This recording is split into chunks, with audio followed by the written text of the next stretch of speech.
Could I please ask you to take your seats so that we start our plenary session?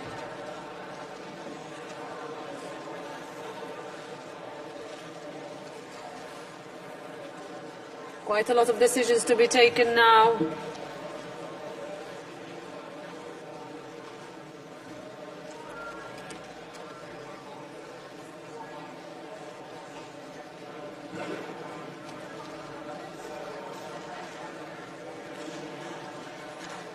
Please take your seats.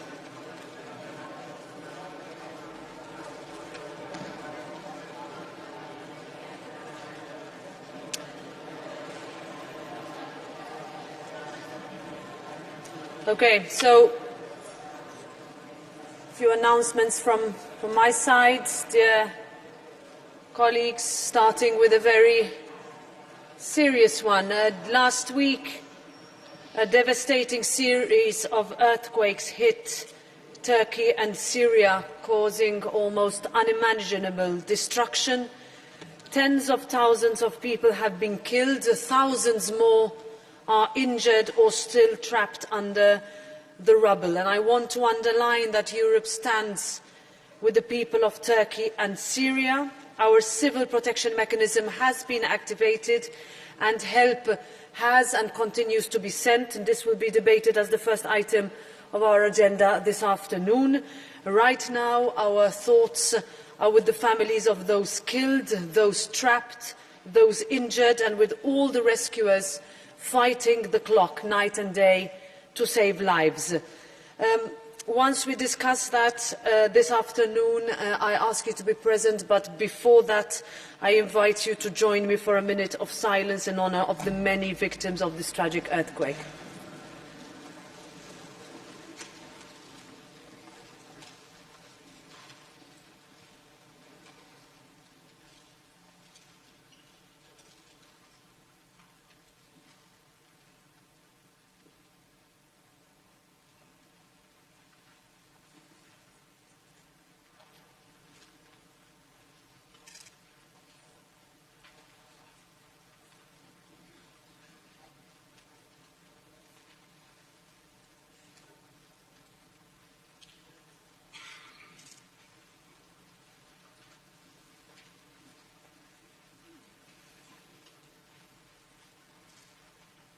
Thank you.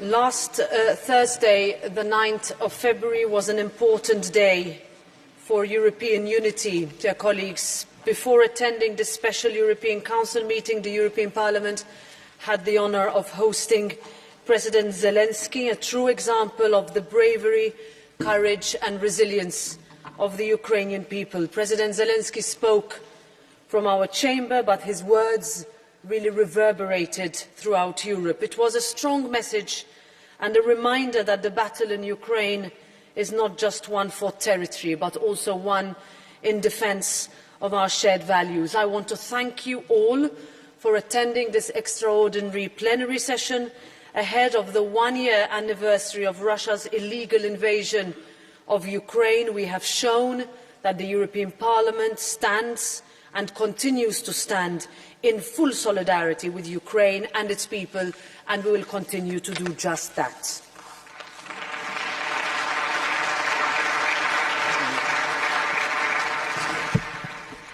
The session adjourned on the 9th of February is reopened. The minutes and the text adopted of the sittings of 2nd and 9th February are available.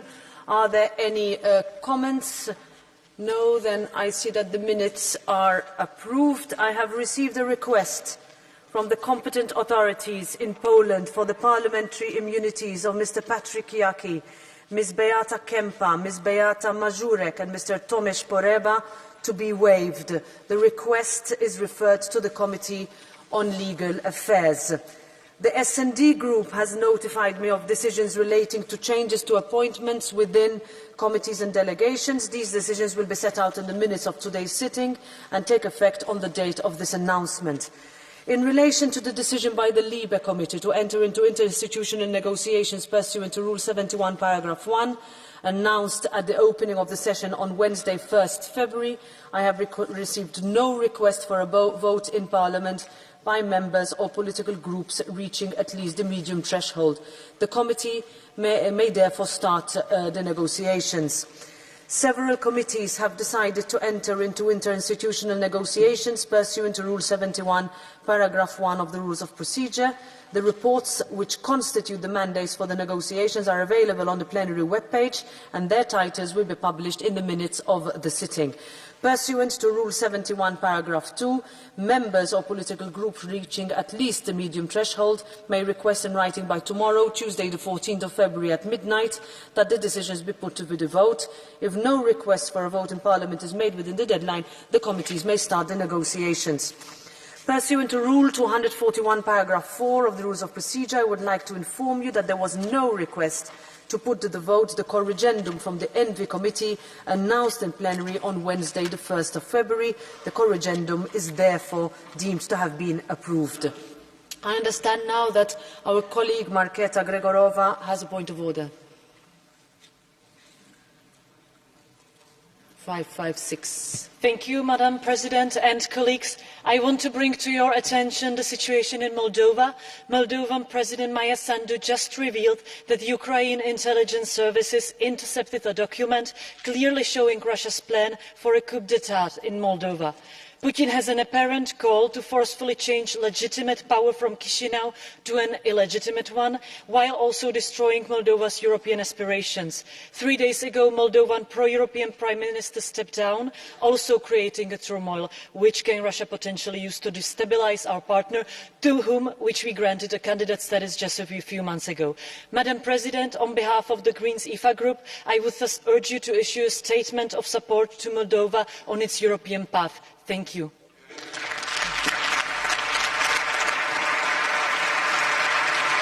Thank you. Thank you very much, Ms. Gregorova. I will.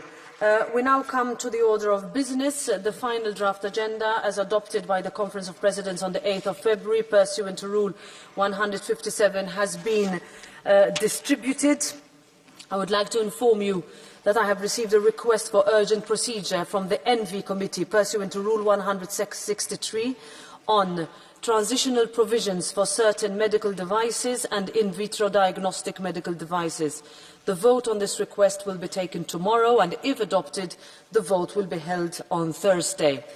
We now move to changes requested by political groups for Monday. The Left Group has requested that a Commission statement on following up on measures requested by Parliament to strengthen the integrity of European institutions be added on Monday as the fifth point in the afternoon. The debate would be wound up with a resolution to be voted on Thursday, and as a consequence the session will be extended until 11 p.m. I'll give the floor to Ms. Aubry to move the request on behalf of the Left Group.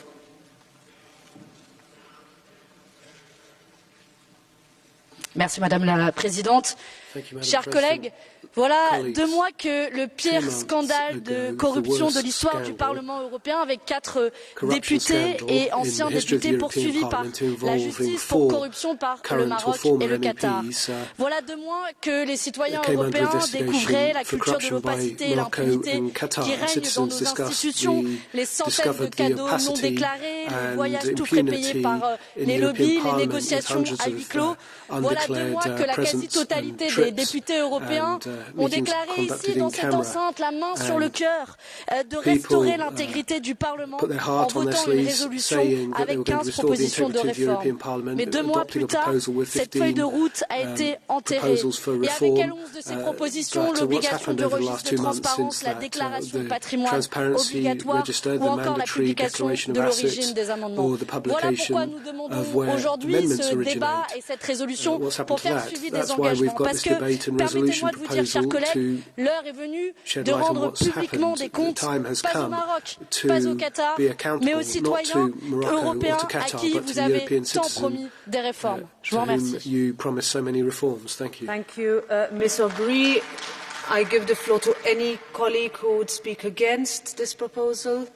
I don't see that to be the case, and therefore I put the request to the vote by roll call. The vote is open.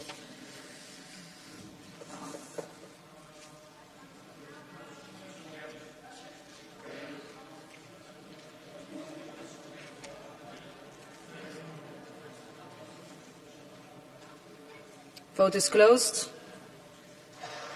And it is adopted. Therefore, we have a Commission statement on following up on measures requested by Parliament to strengthen the integrity of European institutions to be added as a fifth point this afternoon. The statement will be wound up with a resolution and the vote will be on Thursday. The deadlines are as follows. The motions for resolutions, Tuesday, 14 February at noon. Amendments to motions for resolutions and joint motions for resolutions, Wednesday, 15 February at noon. Amendments to joint motions for resolutions, Wednesday, 15 February at 1 p.m. Split and separate votes, Wednesday, 15 February at 7 p.m.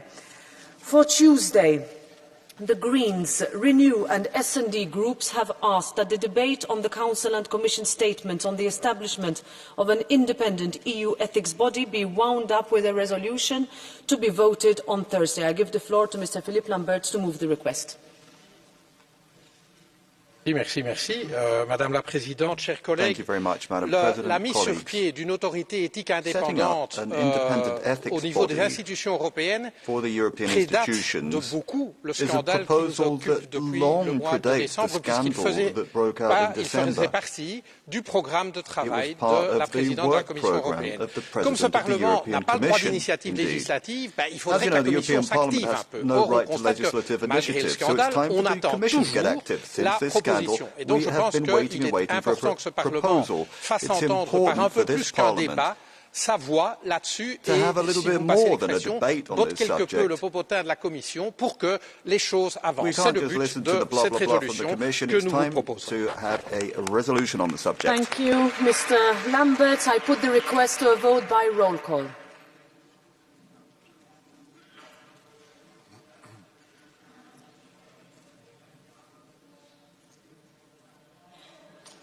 Vote is closed, and it is adopted.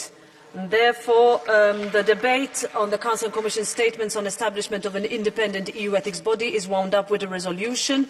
The vote will be held on Thursday. Deadlines are as follows. The motions for resolutions, Tuesday at noon.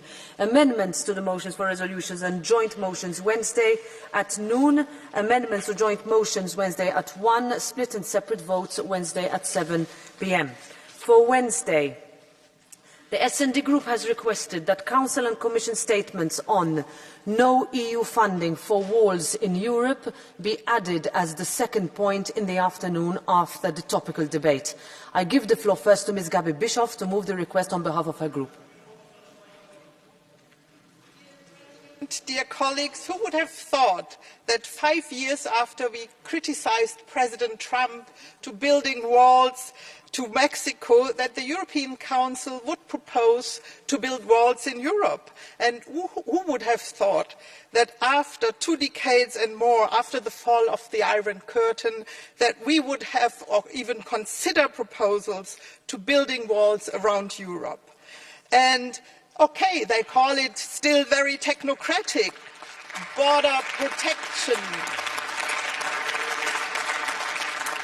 They call it Orwell-like technocratic border protection capability and infrastructure. But we are not fooled, we know what it is. And let's see it straight, therefore. Every euro that will be put into fences and borders is a euro that cannot be used to help someone else and protect the vulnerable.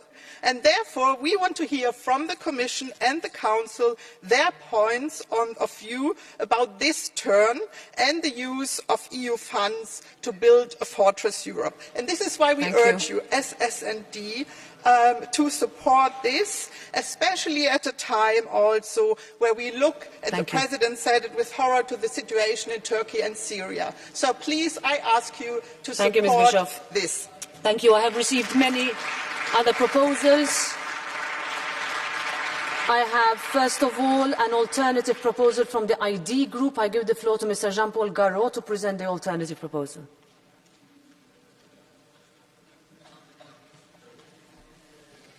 Merci Madame la Présidente. La semaine dernière s'est tenu le Conseil européen où de nombreux États membres ont réclamé que Bruxelles finance la construction de murs aux frontières extérieures afin de protéger leur territoire de l'immigration de masse, ce qui a été refusé par la présidente de la Commission. Au même moment, le chancelier socialiste allemand Scholz se prépare à faire voter une loi qualifiée de libérale pour faciliter l'arrivée de 400 000 immigrés par an pour combler, selon lui, les problèmes démographiques que connaît l'Allemagne.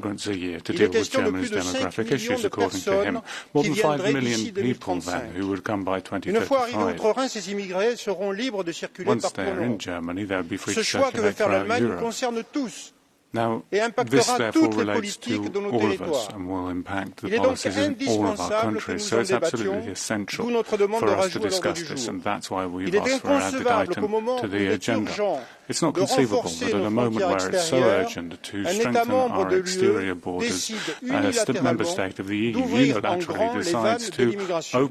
Un débat ici même s'impose. Je vous engage donc à voter notre demande. Thank you, Mr. Garot. Now I give the floor to Mr. Jeroen Lenners to present another alternative proposal of the EPP Group.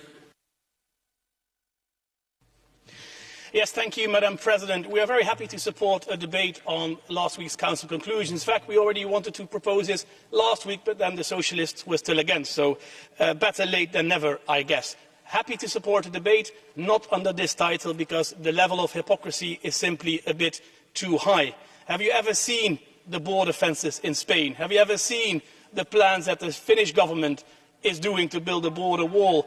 It is socialist governments rightfully using fences to manage migration, and yet here you stand arguing that Europe should never help any other member state to do the same. As always with the socialists, is do as I say, don't do as I do. So yes, we would like to have a debate on the Council conclusions under the words that the Council itself chose, with the support of socialist prime ministers. And this is follow-up on the European Council conclusions, mobilising EU funds, reinforcing border protection capabilities. Thank you. Thank you, Mr. Lenners. I now give the floor to Ms. Sophie in 't Veld to present another alternative proposal of the Renew Group. Thank you. Thank you, Madam Chair. It's always a joy to hear the EPP reproaching the rest of us for being hypocrites.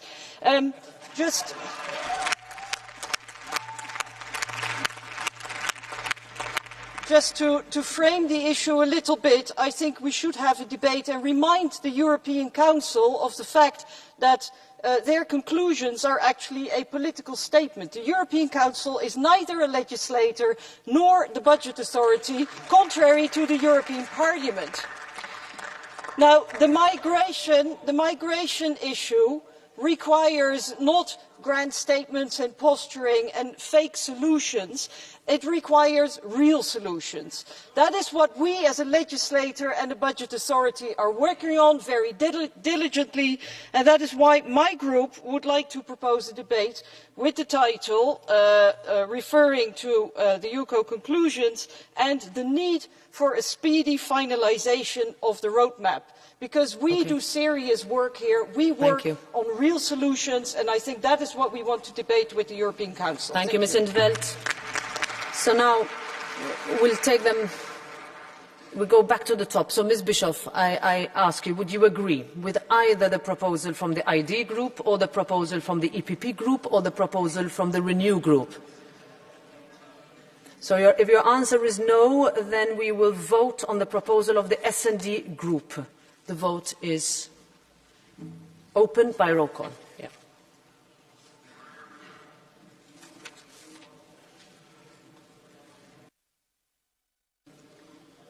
Vote is closed, and it is rejected.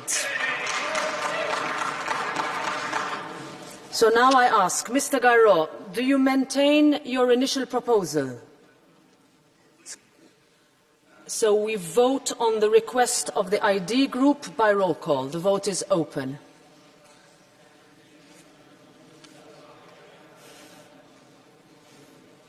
Vote is closed, and it is rejected. So now I ask Mr. Lenners, do you maintain your initial proposal? Yes, you do. So we put the request of the EPP group to a vote by roll call. Vote is open.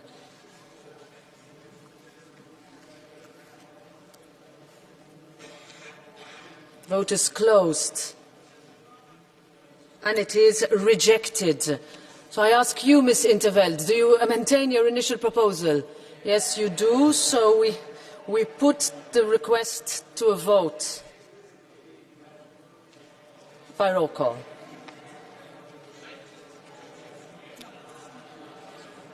It was not by roll call, but... Apologies, it was not by roll call after all. So we'll do it by show of hands. So we cancel the vote. Who agrees with the Renew Group proposal? By show of hands. Okay, there is a clear agreement and therefore it is adopted. We can check. We can check. The vote is open. But it's not by roll call. Vote is closed. And it is adopted. And therefore, we will have Council and Commission statements on UCO conclusions, the need for the speedy finalisation of the roadmap as a second point on Wednesday afternoon. Still on Wednesday, the ECR group has requested that a Commission statement on further repressions against the people of Belarus, in particular the cases of Andrei Poczobut and Alias Bialetsky, be added as the fifth point in the afternoon before the oral questions on adequate minimum income ensuring active inclusion. The debate would be wound up with a resolution to be voted in March 1. I give the floor to Ms. Anna Fotyga to move the request. President, colleagues, in the course of a criminal war of aggression against Ukraine waged by Russian Federation, Alexander Lukashenko, the oppressor of Belarus, launches his next wave of atrocities against society, in particular by convicting the very important member of the Belarusian opposition, an outstanding journalist, Andrei Poczobut, after 690 days in prison earlier, awaiting this judgment. Now the court proceedings started against Ales Białacki, the Nobel Peace Prize winner and one of Sakharov Prize winners, among, together with other opposition members. It is he asked to the court proceedings to be conducted in Belarusian. It was rejected. Thank you, Ms. Fotyga. And that's showing the Russification of Belarus. Okay, I kindly ask you to support Thank you, Ms. Fotyga. I give the floor to any colleague who would like to speak against. I see that not to be the case, so I put the request to the vote by roll call. Vote is open.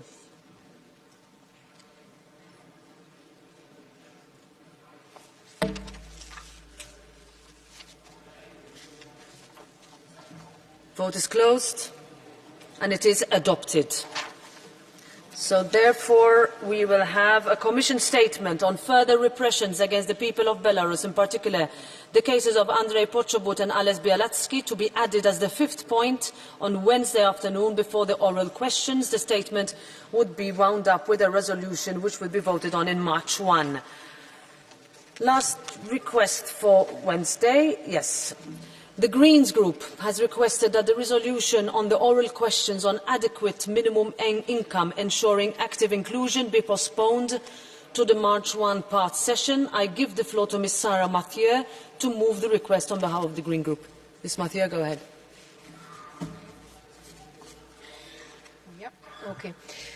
Thank you, President. As you are all aware, I'm sure there will be a strike on Thursday, and that means that some members will not be able to vote because they want to join the strike, or perhaps they have other travel arrangements. And so, as the rapporteur on minimum income, I would urge you to postpone this vote to March. It's a very important decision when it comes to getting some action done on the eradication of poverty in Europe, and I think it's important that all members that want to vote can be present. Thank you. Thank you very much, Ms. Mathieu. Does anybody want to speak against? I see that not to be the case, so I put the request to a vote by show of hands. Who's in favour? Who's against? Who abstains? It's rejected. The agenda remains unchanged. We can check. Vote is open.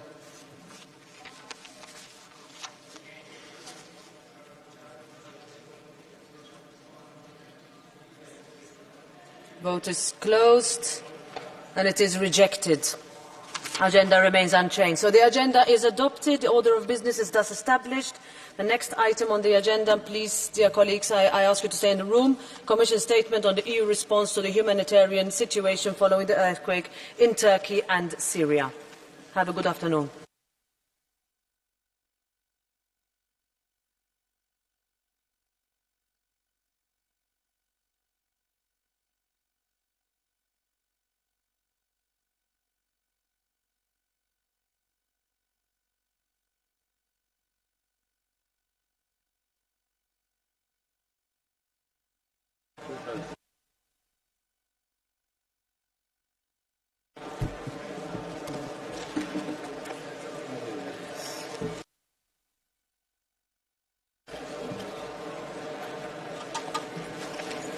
So please, everyone, you can have your private discussions outside the plenary hall, because now we are going to have a very important debate on the tragedy that happened in Syria and Turkey a week ago.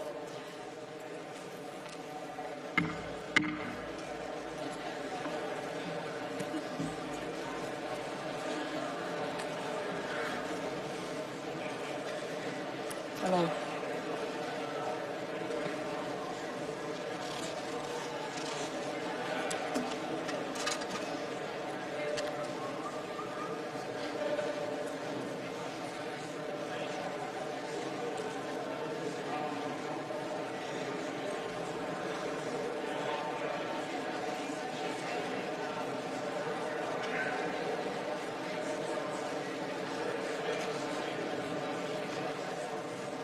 Arvoisat kollegat, nyt meillä on aiheena komission julkilausuma EU:n toimista Turkin ja Syyrian maanjäristyksen jälkeisen humanitaarisen tilanteen johdosta.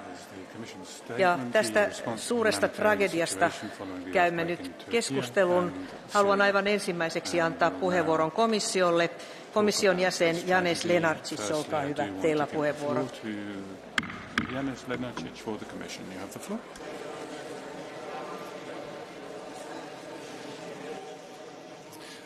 Madam President, honourable members, I wish to start by expressing my heartfelt condolences to the people of Turkey and of Syria who have been hit by the devastating earthquake a week ago. Our thoughts are with all those who have lost loved ones, the injured, those who lost their homes, and with the first responders working tirelessly to save lives. Just hours after the earthquake, the European Union mobilized search and rescue teams for Turkey. The European Union Civil Protection Mechanism has offered 32 search and rescue teams and 6 medical teams from 21 EU member states and 3 other European participating states. Our teams arrived quickly and have participated in the rescue effort alongside the Turkish first responders since. Last Thursday, I visited Gaziantep. The scale of destruction is without precedent in recent times. In Turkey alone, more than 13 million people have been affected. Many of them are left homeless in very harsh winter conditions. There is a desperate need for relief materials, including tents and other items, to ensure that people have shelter and are protected from the cold. That is why I have decided to mobilize RescEU, the EU's own emergency stockpiles. We have sent 500 temporary accommodation units, 2,000 tents, and 8,000 beds to Turkey from these European strategic reserves. In addition, 16 member states have already offered various shelter items to help people in Turkey. We have also allocated an additional 3 million euros to humanitarian partners to meet the most urgent needs across the affected locations in Turkey. It is crucial that we also help the people of Syria, who have been greatly impacted. And millions of Syrians were already dependent on humanitarian aid before the earthquake, with almost 3 million displaced in northwest Syria alone. Following a request for assistance from the government of Syria, as well as an activation of the Union Civil Protection Mechanism by the World Food Programme, 9 member states so far, as well as 1 participating state, have already offered in-kind assistance. Family tents, sleeping bags, mattresses, beds, food items, winter clothing, and more. We are working to ensure that this assistance can be delivered rapidly and equitably to all people who need assistance. The Commission also allocated an additional 3.5 million euros in emergency humanitarian funding to help our partners address urgent needs in Syria. They are already providing water and sanitation support, distributing blankets, hot meals, tents, and hygiene items. Emergency assistance is also being mobilized through a deployment of the European humanitarian response capacity. These are strategic stocks of emergency items, among others in Dubai and Brindisi, and they will be delivered to Syrians affected by the earthquake, including winterized tents, heaters, blankets, water, sanitation, hygiene kits, and kitchen sets. We will also offer logistical support to deliver assistance. Honourable members, the European Union is determined to further scale up support in view of this unprecedented catastrophe. Considering the enormous needs, the European Commission and the Swedish Presidency of the Council will host next month a donors' conference in support for the people of Turkey and Syria. This is organised in coordination with the Turkish authorities to mobilise international funds, notably for reconstruction and rehabilitation. I look forward to hearing your views in today's debate. Thank you.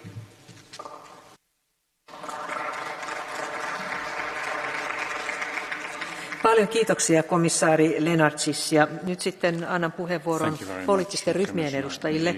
Ensimmäiseksi Euroopan kansanpuolueen ryhmän puolesta edustaja György Hölveni. Olkaa hyvä. The EPP, Mr. Hölveni. Tisztelt biztos úr, tisztelt képviselőtársaim!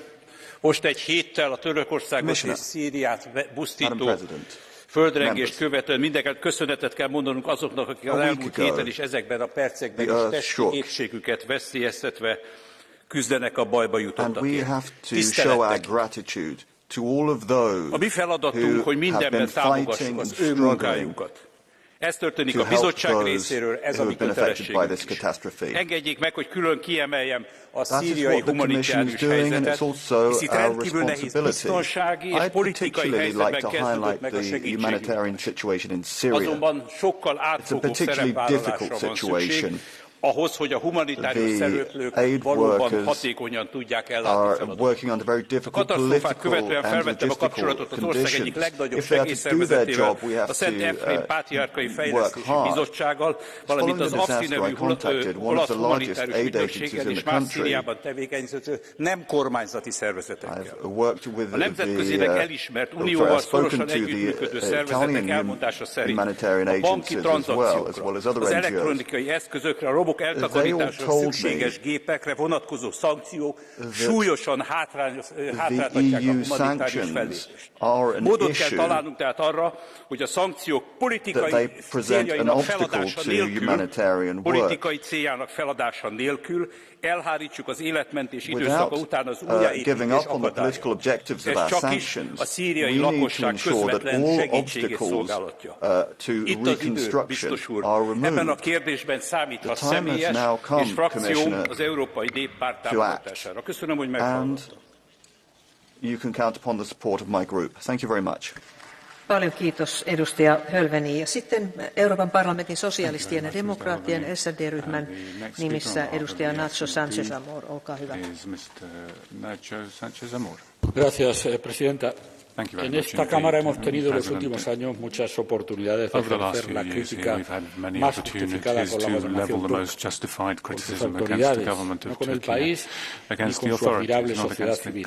He dicho muchas veces, Erdogan no es Turquía y Turquía no es Erdogan. Y es a Turquía, a la nación, a la sociedad, a su pueblo, a quienes debemos dirigirnos hoy con empatía y cercanía. La escala de la devastación es histórica, seguramente solo comparable con lo que sucedió en Haití en el año 2010. Y del mismo tamaño debe ser la respuesta, las dos respuestas, la respuesta doméstica y la respuesta europea. Nuestra reacción, la de la Unión Europea y la de los países miembros, ha estado a la altura. En pocas horas, los mecanismos europeos de protección civil se pusieron en marcha, algunos muy simbólicos que quiero destacar aquí, como el esfuerzo de Grecia como vecino inmediato de Turquía.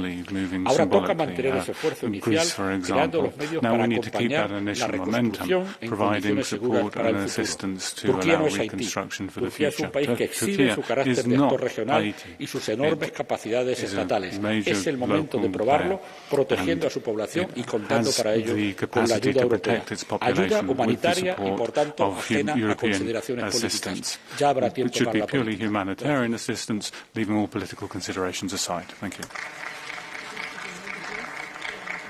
Kiitoksia edustaja Sánchez Amor ja sitten edustaja Malik Asmani, Uudistuva Eurooppa Renew-ryhmän nimissä. Olkaa hyvä. Thank you, Madam Chair, dear Commissioner Lunacek, dear colleagues. Last week, southern Turkey and northern Syria were rocked several times by very strong earthquakes, causing massive devastation of unprecedented magnitude. Even now, a week later, it's difficult to realize the scale of this disaster and human suffering. Last year, I got to know the beautiful cities of Antep and Urfa, very welcoming and energetic people who are working hard, not only for themselves, but also for the many Syrian refugees. And now, so much that they worked for has literally collapsed. It's horrible. People sleep in parks or in tents, still in shock. All their future dreams are gone at once. In these difficult times, Europe must stand up and lend a helping hand. Fortunately, the EU, and I want to also express my gratitude to Commissioner Lunacek, and also the Member States have responded quickly with emergency aid, which I applaud. But we know that more is needed. We must show our solidarity. More humanitarian aid is now needed, and also for the years to come, to offer perspective to the people in the affected areas. We demand full access to northern Syria immediately. And also we call upon the Turkish authorities that their actions are just and lawful. Blocking Twitter is not a solution. Let's make it clear why Mustafa Kemal's choice for Europe was the right one, by being there for Turkey at its darkest hour. Thank you.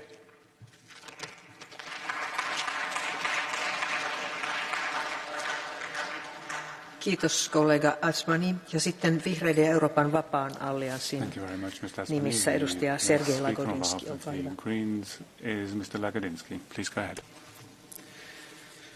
Liebe Freundinnen, liebe Freunde, liebe politischen Partnerinnen und Partner, Bürgerinnen und Bürger in der Türkei und in Nordsyrien. Liebe Parteifreundin aus Europa, die mir gestern offenbarte, dass sie 4 Angehörige in Türkei verloren hat. Liebe beste Freundin in Berlin, die mir gestern anvertraute, wie sehr sie ihre 2 Cousins vermisst, die nur deswegen überlebt haben, weil sie eine Raucherpause gemacht haben. Und sie wird auch immer die anderen 14 Familienmitglieder vermissen, die keine Raucher waren und deswegen nicht überlebt haben. Liebe Brüder und Schwestern in Idlib, Hatay, Afrin, Diyarbakir, Adiyaman, Golbassi, liebe Brüder und Schwestern in Kassel und in Köln, in Barcelona und in Stockholm, die ihre Brüder und Schwestern beweinen. Wir stehen mit euch, wir weinen mit euch, aber wir müssen auch handeln. Gut, dass die Kommission Mitgliedstaaten Geld und Ausrüstung in die Türkei und nach Syrien schicken. Aber ich habe mich soeben mit einigen Menschen aus Türkei und aus Syrien gesprochen. Sie alle fordern eins. Stellt sicher, dass diese Hilfe bei den Bedürftigen wirklich ankommt. Stellt sicher, dass die Bedürftigen für Behandlungen auch in die EU einreisen können. Nicht irgendwann, sofort, so schnell wie möglich, ohne bürokratische Hürden. Und verteilt endlich europäisches Geld auch unter Organisationen, die nicht von Assad-Regime anerkannt sind. Insbesondere rede ich von weißen Helmen. Lasst uns gerade jetzt nicht Assad auswählen lassen, wer überlebt und wer nicht. Lasst uns in dieser Stunde der Menschlichkeit geradlinig bleiben. What we need to do, we need to ensure that humanity kollega Lagodinski. Ja sitten identiteetti ja demokratia eli ID-ryhmän nimissä edustaja Thierry Mariani, olkaa hyvä, teillä puheenvuoro.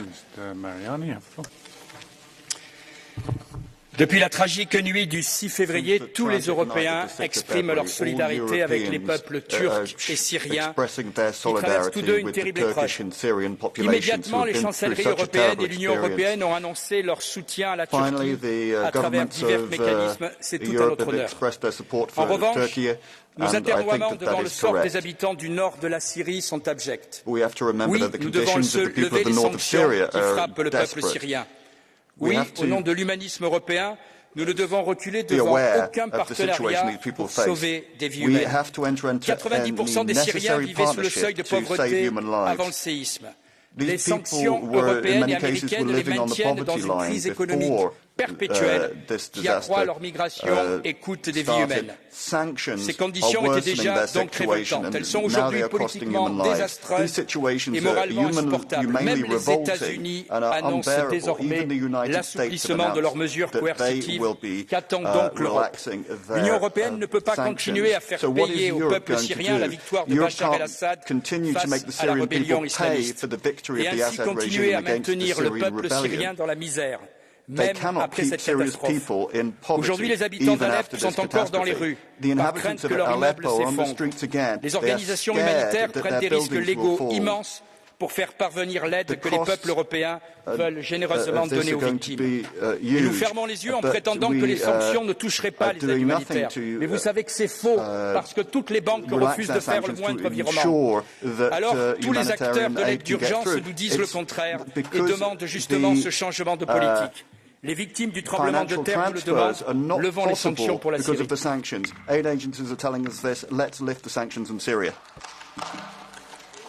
Kiitokset edustaja Mariani ja sitten ECR, Euroopan konservatiivien ja reformistien nimissä kollega Beata Kempa. Olkaa hyvä.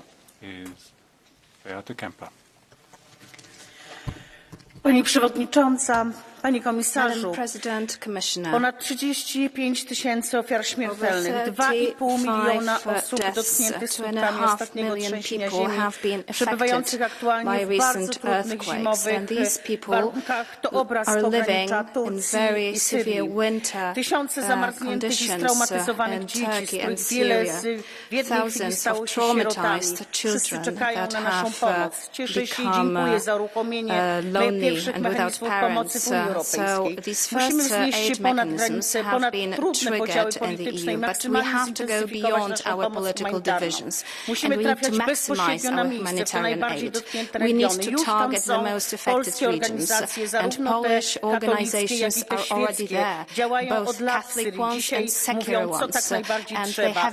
Warto i zachęcam, aby włączyć ich w dystrybucję pomocy. Jednocześnie z tego miejsca chcę bardzo serdecznie podziękować wszystkim ratownikom z całego świata, w sposób szczególny polskiej grupie strażaków, Straży Pożarnej Huzar, a także ratowników z polskiej grupy górniczej, której udało się wydobyć już wiele osób i nadal pracują w ciężkich warunkach. Wierzę, że uda się pomóc jeszcze wielu żywym osobom. Niech to dobro do Was wraca. Dziękuję Panie Komisarzu i działajmy. Ma Pan wsparcie. Thank you, and we can count on our support. Kiitoksia kollega Kempa ja sitten Euroopan parlamentin vasemmistoryhmän nimissä kollega Özlem Demirel. Olkaa hyvä.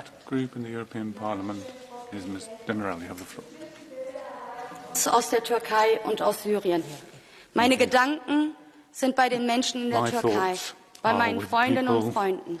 Städte sind zerstört, auch die Stadt, in der ich geboren bin. Mein Telefon brummt die ganze Zeit. Nachrichten von Menschen in der Türkei, die verzweifelt sind und nicht wissen, wohin sie wollen. Das Dorf, in dem ich noch im Oktober letzten Jahres war, ist zu 80% zerstört. Und gleichzeitig habe ich gestern ein Video gesehen auf Instagram, wie die AFAD, die staatliche Rettungsbehörde, Banktresore aus den Trümmern rettet, nicht Menschen. Daneben sah ich entrüstete Menschen, die schrien, überall liegen unsere Familien, unsere Liebsten, und ihr sorgt euch um Banktresore. Und ja, in der Tat, es ist eine toxische Mischung aus grenzenloser Profitgier und einer korrupten Ein-Mann-Herrschaft, die aus dieser Naturkatastrophe, die nicht verhinderbar war, aber diese menschliche Tragödie hervorgerufen hat. Die Menschen sind zu Recht empört, ich bin auch empört. Hilfen in den wichtigsten Stunden und auch jetzt noch kommen nicht an. Der Erdogan-Administration scheint im Moment ihre Macht wichtiger zu sein, als Menschenleben zu retten. Und es bleibt zu befürchten, dass das Regime auf die berechtigte Empörung des Volkes mit Repression reagiert. Bereits jetzt wird der Druck auf kritische Stimmen erhöht. Deshalb, Kolleginnen, braucht es zwei Dinge. Wir brauchen humanitäre und akute Hilfe sofort. Die Hilfen müssen ankommen, aber wir müssen auch weiterhin auf die Türkei schauen, was in den nächsten Monaten passiert.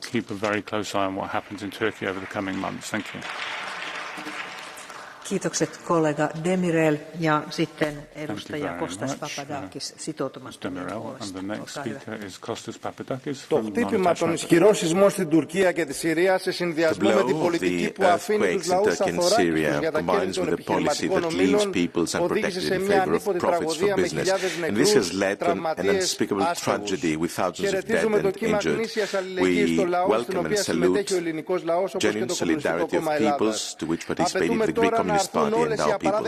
We demand that all unacceptable sanctions by the EU, the US and NATO are lifted against Syria so that humanitarian aid can reach the Syrian people who suffers from multi-annual imperialist intervention. We stress that in seismic countries such as Greece or Italy, for example, governments favor the improvement of energy efficiency that brings profits to constructors and other groups instead of addressing static adequacy through enforcing anti-seismic building regulations. Only peoples can save the people through solidarity and by demanding an adequate earthquake-proof planning, focusing on prevention and against powerful financial interests. Thank you. Kiitokset edustaja Papadakis. Ja nyt sitten olemme kuulleetkin ryhmien kannat. Ja seuraavaksi Manolis Kefalogiannis. Olkaa hyvä. Manolis Kefalogiannis. Σήμερα στο Ευρωπαϊκό Κοινοβούλιο είναι η ώρα των αποφάσεων και της δράσης. Σήμερα είναι η ώρα της ανθρωπιάς. Είναι η ώρα της ανθρώπινης προσέγγισης. Είναι η ώρα της αλληλεγγύης. We have to be close, we have to be in solidarity. We can leave aside politics and bow in front of human pain. The Turkish people and the people of Syria are going through unspeakable hardship, a disaster, and we're devastated, we are shocked from the pain suffered in the region. The European Union must go out of its way to provide any and all possible humanitarian aid to provide relief to the people in the region. Let's send our thoughts and our action. We are on the side of the peoples of Turkey and Syria. Europe of solidarity, Europe of social contribution and empathy should show what we can do to be on the side of the peoples of Syria and Turkey. A delegation of the Greek Parliament must visit these areas. Mr. Chairman of the relevant Friendship Committee, thank you. Kiitokset edustaja Kefalogiannis. Ja nyt annan puheenvuoron edustaja Tonino Picula. Olkaa hyvä. Hvala, gospođo predsjedavajuća, gospodine povjereniče. Izražavam najdublju sućut građankama i građanima Turske i Sirije. Ovo je nezamisliva tragedija ogromnih razmjera i beskrajne tuge. Preživjelima želim da smognu snage za obnovu života iz ruševina, da ih ne svlada očaj koliko god to teško bilo. Pozivam Evropsku uniju da pruži svu moguću pomoć kako bi olakšali patnje ljudima u Turskoj i Siriji. Veliko hvala spasilačkim ekipama iz cijelog svijeta. Koristim ovu priliku i kako bih podijelio iskustvo stečeno nakon potresa u Hrvatskoj, u Zagrebu i Petrinji 2020. godine. Zahvaljujem institucijama Evropske unije na upućivanju izdašnog paketa pomoći Hrvatskoj. Zahvaljujući njemu, grad Zagreb uspio obnoviti određen broj zgrada javne namjene, škole, vrtiće i muzeje. No, naučili smo i neke lekcije na vrlo bolan način. Nužno je administrativne kapacitete objediniti u jednoj instituciji, kako bi se spriječilo da pomoć Evropske unije ne bude iskorištena na vrijeme. Nažalost, sporost naše administracije na nacionalnoj razini obnovu je privatnih zgrada usporila toliko da će vjerojatno biti propuštena prilika za korištenje većine dodijeljenih sredstava Evropske unije.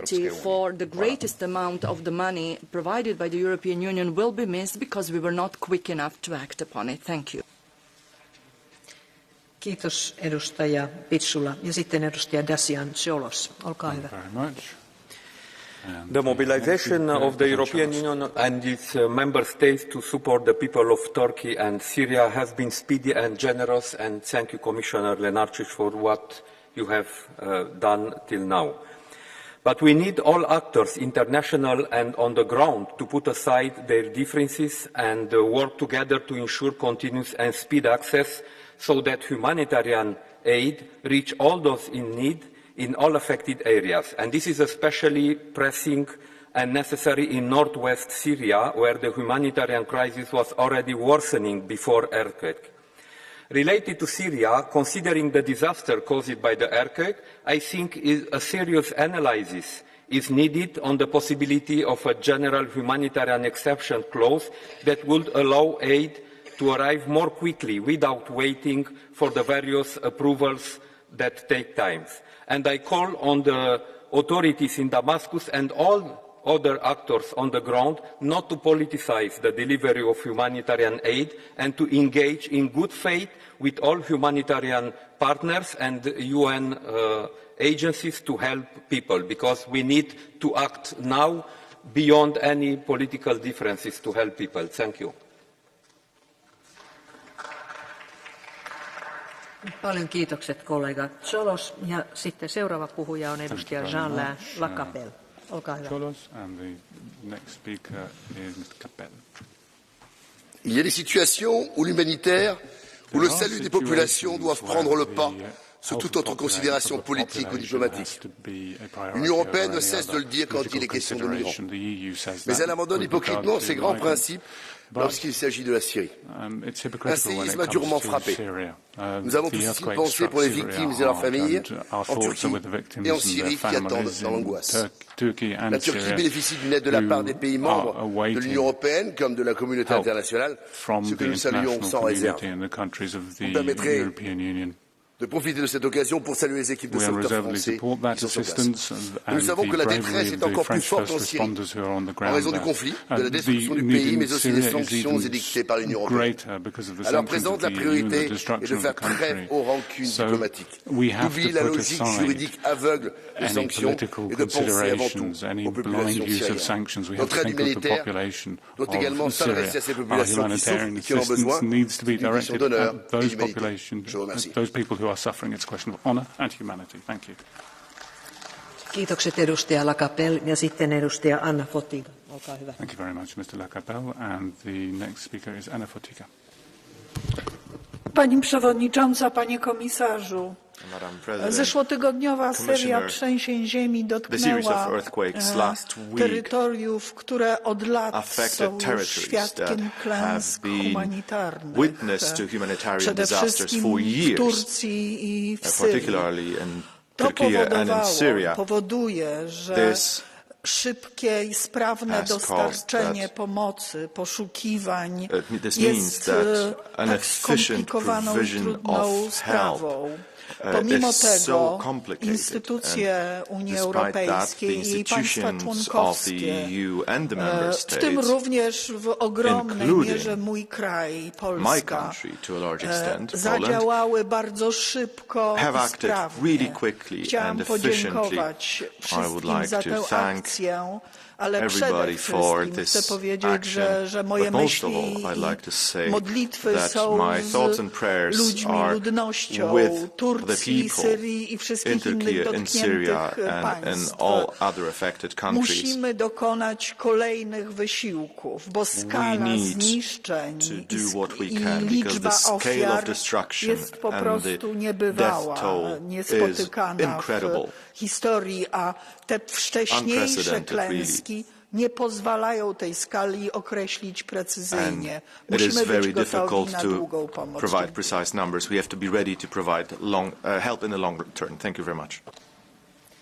Kiitokset kollega Fotyga. Ja sitten seuraava puhuja on edustaja Niesi Kiziliurek. Olkaa hyvä.